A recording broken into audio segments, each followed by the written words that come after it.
Rafael Romero Tejada, especialista en economía agropecuaria, y a Américo Rodríguez, líder en la producción agropecuaria de la República Dominicana.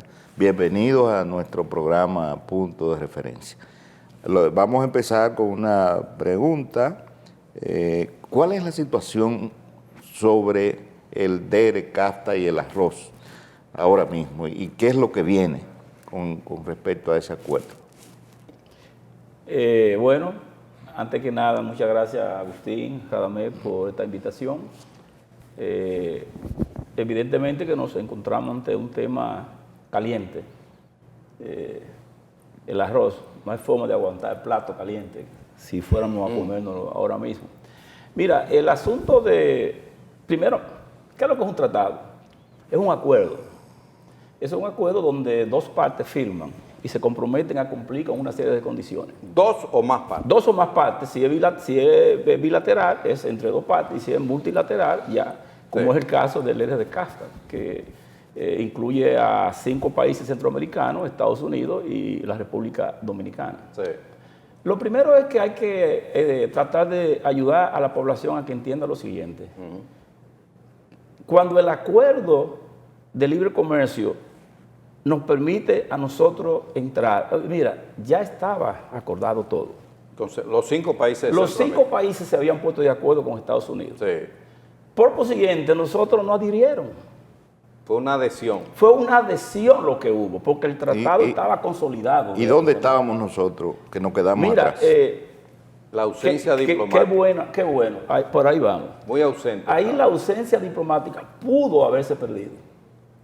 Pero sí le voy a decir una cosa, el presidente Mejía, que le saco su cuchara aparte, por eso fue él a Estados Unidos a hablar con George Bush, padre. No mandó ninguna comisión, él fue directamente, porque él entendía perfectamente a qué se enfrentaba. Y de hecho la comisión, cuando la comisión llega a Estados Unidos, ya Estados Unidos sabía todo. Sabía que nosotros podíamos negociar y con qué magnitud, con qué virulencia, y él sabían que íbamos a defender el arroz. Pero el arroz, siendo Estados Unidos el 5º productor y exportador de arroz del mundo, también iba a defender sus intereses. Dejo a Américo para que complemente mi exposición. Ok, buenos días, muchas gracias. La situación actual es muy preocupante. Ya está firmado, los acuerdos hay que respetarlos, pero ¿cuáles son las consecuencias para la República Dominicana frente a esta situación? El arroz es la base de la alimentación del país, pero el arroz, además de ser del componente más importante en la dieta de los dominicanos, hay otras industrias que van a salir afectadas, y eso es bueno que la población lo conozca. Porque, por ejemplo, la población consume directamente el arroz blanco, pero los subproductos que da el arroz, como el afrecho, la cascarilla del arroz, la paja del arroz, vamos a ponerlo en contexto. La industria avícola va a salir afectada, porque la cama que utilizan los pollos es la cascarilla del arroz. Todos hemos visto esos camiones subiendo y bajando de la factoría, recogiéndolo para llevarlo a los sitios de producción. El ganado de engorde. Ahora mismo conocemos la sequía estacionaria que tiene el país y lo que está sufriendo lo que le llamamos la costa de Puerto Plata, en la cordillera septentrional. Entonces, ¿qué hacen con toda la paja que sobra en el corte del arroz? Todo eso se empaca y se mandan a esos lugares, se vende, se comercializan y Agricultura la recoge y se la dona a ese ganado para su sostenimiento. Pero eso también pasa con el afrecho. El afrecho también se usa en la ganadería de engorde y se utiliza también en la crianza de cerdo. O sea que ahora tenemos de moda lo que se llama la economía circular y el arroz cae dentro de esa situación. Fíjense cuántas agroempresas se afectan en esa dirección. Pero lo más importante del sector arrocero y que la población debe conocerlo es que el arroz es la agroindustria más grande que existe en el país, la industria socializada. ¿Por qué? Porque el 90% de las tierras arroceras del país está conformada por pequeños y medianos productores, 5 tareas, 10 tareas, 50 tareas. Y el 95% de la tierra arrocera del país no llegan a 100 tareas. Lo que significa que ¿a quiénes están afectando? Pequeños y medianos productores. Y la otra cosa más importante es que 21 de las provincias que existen en el país siembran arroz, de las cuales el 14% concentra el 70% de la producción. Cuando se está en producción, ¿qué ocurre? Ahí funcionan los camiones, funciona todo el comercio, funcionan los bancos, porque el arroz genera 45.000 millones de pesos por año. O sea, es un número que distribuido en la economía de esas 14 provincias, o sea, esa es la vida. Imagínense lo que sería la línea noroeste sin el arroz, lo que sería Bajo Yuna sin el arroz. Entonces, estamos hablando de una situación muy delicada que va a generar mucha salida al comercio. Sí, evidentemente que es una situación que hay que darle seguimiento. Hemos visto las declaraciones del presidente de la República, donde en su discurso del 27 de febrero habló de eso y lo ha repetido. El asunto es que estamos amarrados a un tratado de libre comercio, al cual llegamos, como muy bien apuntaba Romero, discutimos solito con Estados Unidos. Y cuando un país pequeño discute con un país grande, pues es como el tiburón y la sardina, ¿no? No discutimos con los 5 países de Centroamérica. Entonces, recordemos que cuando el acuerdo de Marrakech del GATT, ¿verdad?, nos quisieron poner con un 40% de aranceles. Cuando Japón se puso 200% de aranceles. Entonces tuvimos que venir con la rectificación técnica. Los 8 famosos productos, incluyendo el arroz, la carne de pollo, la carne de cerdo, la papa, el ajo, la cebolla, la leche, 8 productos. Entonces, esto se veía venir. De hecho, muchos economistas en aquella época, incluyéndome un servidor, no preocupaba la forma que se estaba dando y sobre todo la vulnerabilidad de un producto como el arroz. Entonces ahora la pregunta es, ¿qué hacer ante esta situación? Romero, Tejada, ¿qué hacer? ¿Cuál debe ser la línea de acción para defender a los arroceros en nuestro país? Bueno, una pregunta que compromete mucho. Pero yo quisiera volver un poquito atrás con el asunto de la negociación. Como tú puntualizas... ¿Fue buena la negociación o mala? Vamos a tratar de ver si brevemente explicamos esa situación.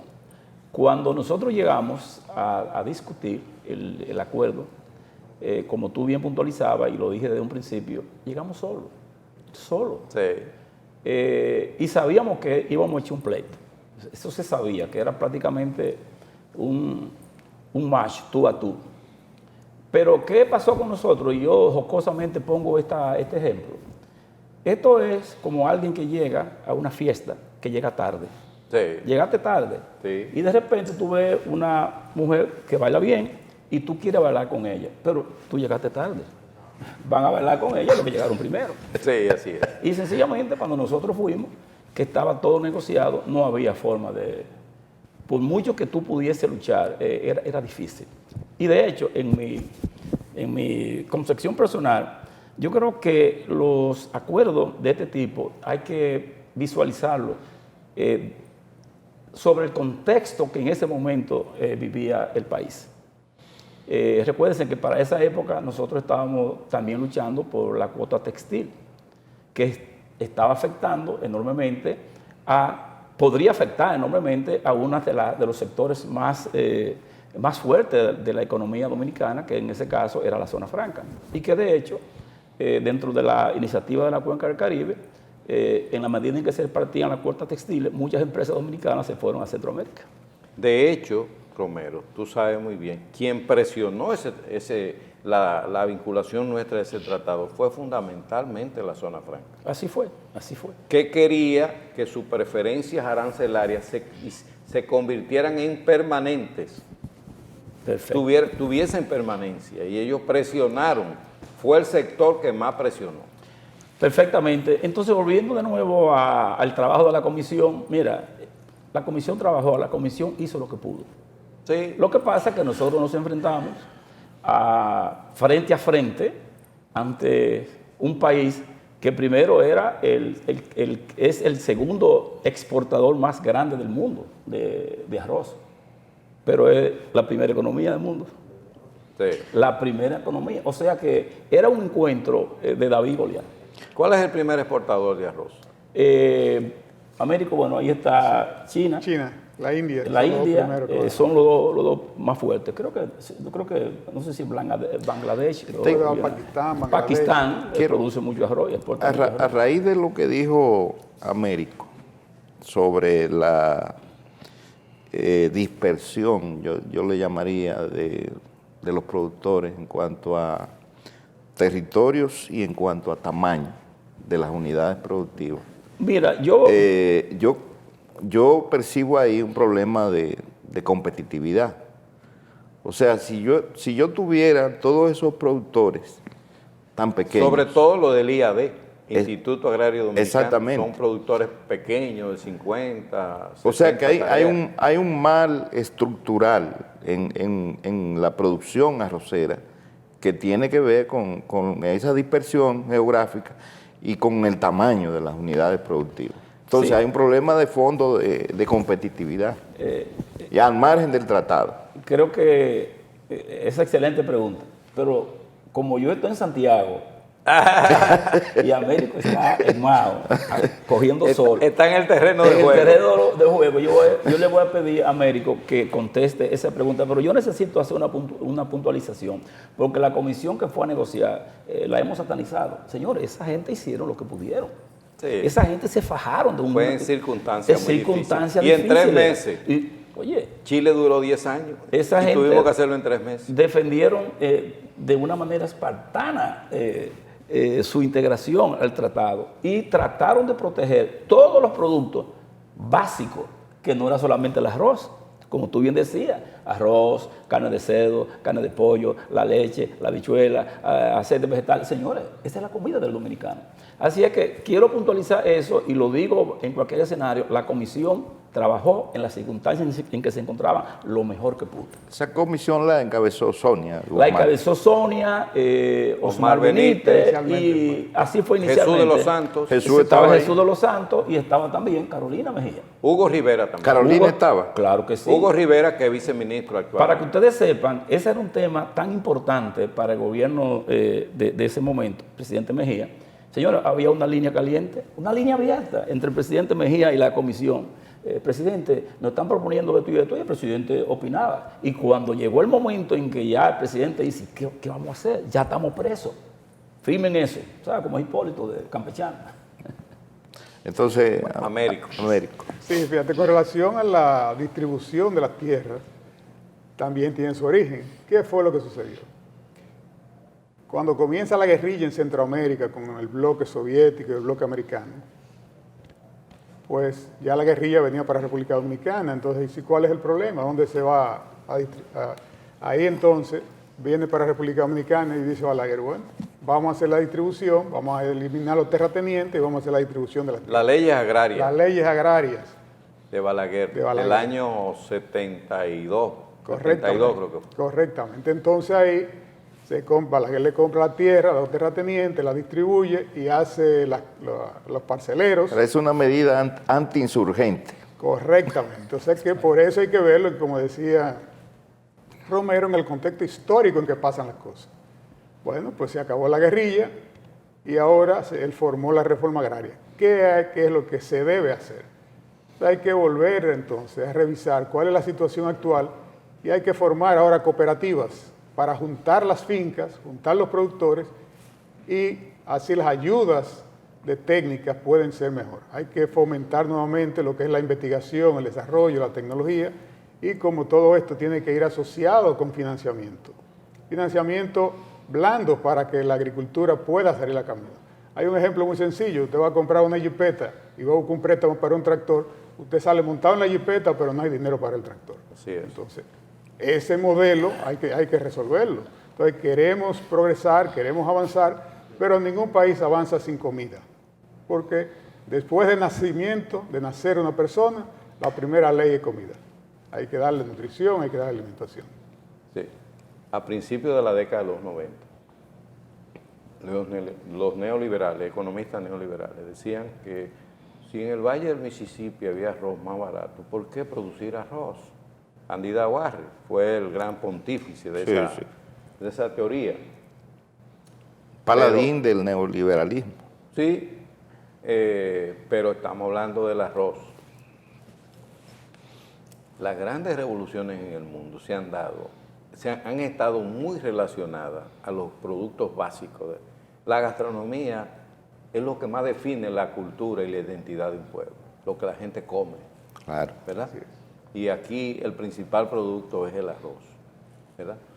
De manera que ahora yo creo que ha llegado el momento que nos concentremos en estos minutos finales. ¿Qué es lo que vamos a hacer? ¿Cuál va a ser la línea de acción para defender el arroz? ¿Qué es lo que tenemos que hacer?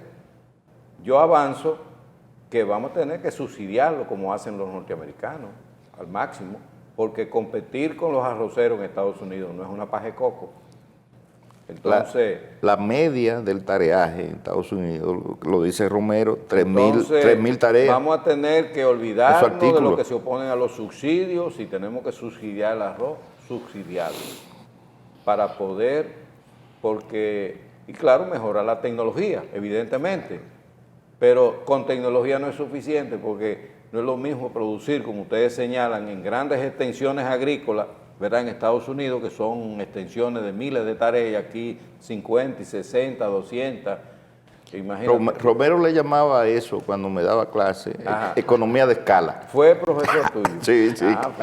Tremendo profesor. Eso fue ayer, para que Agustín creció rápido. Sí. Vamos a ver, ¿qué hacer? Vamos a dedicar estos minutos a eso. ¿Qué vamos a hacer? Esa es otra pregunta muy interesante. Ustedes como que están tirando duro. Yo pensaba que íbamos a tener un sobre desayuno más ligero, pero bueno, ya estamos aquí. Mira, hay muchas secciones y orientación que podemos darle a esa pregunta. Pero ahí se tocó el tema de los subsidios. Bueno,